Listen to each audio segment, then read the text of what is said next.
Hello friend मोर चेनेलर नतुन एटा video लय आको एबार स्वागतम। আপুনি যদি মেট্ৰিক পাছ কৰি থাকে তেনেহলে আপোনাৰ বাবে আছে সুখবৰ।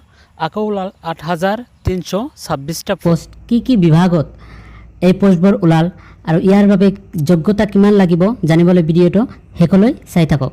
এসএসসি এমটিএস ৰিক্ৰুটমেন্টৰ পৰা ভাৰত চৰকাৰে এই 4326টা পোষ্টৰ দুটা বিভাগত ভাগ কৰিছে। এটা হ'ল মাল্টিটাস্কিং ষ্টাফ যেটো নন টেকনিচিয়ানৰ আছে, য'ত পোষ্ট আছে 4887খন আৰু আনটো হ'ল হাৱালদাৰ, ইয়াত পোষ্ট আছে 3439খন। এডুকেশ্যন কোৱালিফিকেশ্যন হ'ব লাগিব 1 আগষ্টৰ মানে 1 আগষ্টৰ 2024ৰ আগত 10 পাছ হ'ব লাগিব যিকোনো ৰিকগনাইজ ইনষ্টিটিউচনৰ পৰা বা অথবা মেট্ৰিক পাছ মানে মেট্ৰিক পাছ হ'ব লাগিব আৰ কি। এজ যদি চাওঁ মাল্টিটাস্কিং ষ্টাফৰ এজ লাগিব 18 পৰা 25 লৈ আৰু হাৱালদাৰত 2 বছৰ বঢ়াই দিছে 18 পৰা 27 বছৰলৈ এপ্লাই কৰিব পাৰিব।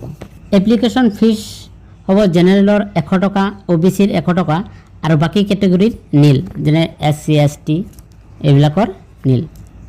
এপ্লিকেশ্যন ষ্টাৰ্ট হৈছে 27 জুনৰ পৰা 2024 আৰু লাষ্ট ডেট ইয়াৰ হ'ব 2024ৰ 31 জুলাইলৈকে ইয়াৰ লাষ্ট ডেট। এপ্লিকেশ্যন প্ৰচেছ অনলাইন মোড দিছে। কেনেকৈ এপ্লাই কৰিব ডিসক্ৰিপশনৰ লিংকৰ পৰা যাই স্টেপ বাই স্টেপ এপ্লাই প্ৰচেছটো যেকলে কৰিব বুলি আশা কৰিছে এপ্লাইটো চাই ল'ব যাতে এপ্লিকেশ্যনত কোনো ভুল নহয়। আৰু যেকলে চেনেলটো এতিয়াও সাবস্ক্ৰাইব কৰা নাই সোনকালে সাবস্ক্ৰাইব কৰি ৰাখিব। এনেকুৱা ধৰণৰ ইনফৰমেশ্যন ভিডিও কিন্তু আমি সদায় আনি থাকোঁ।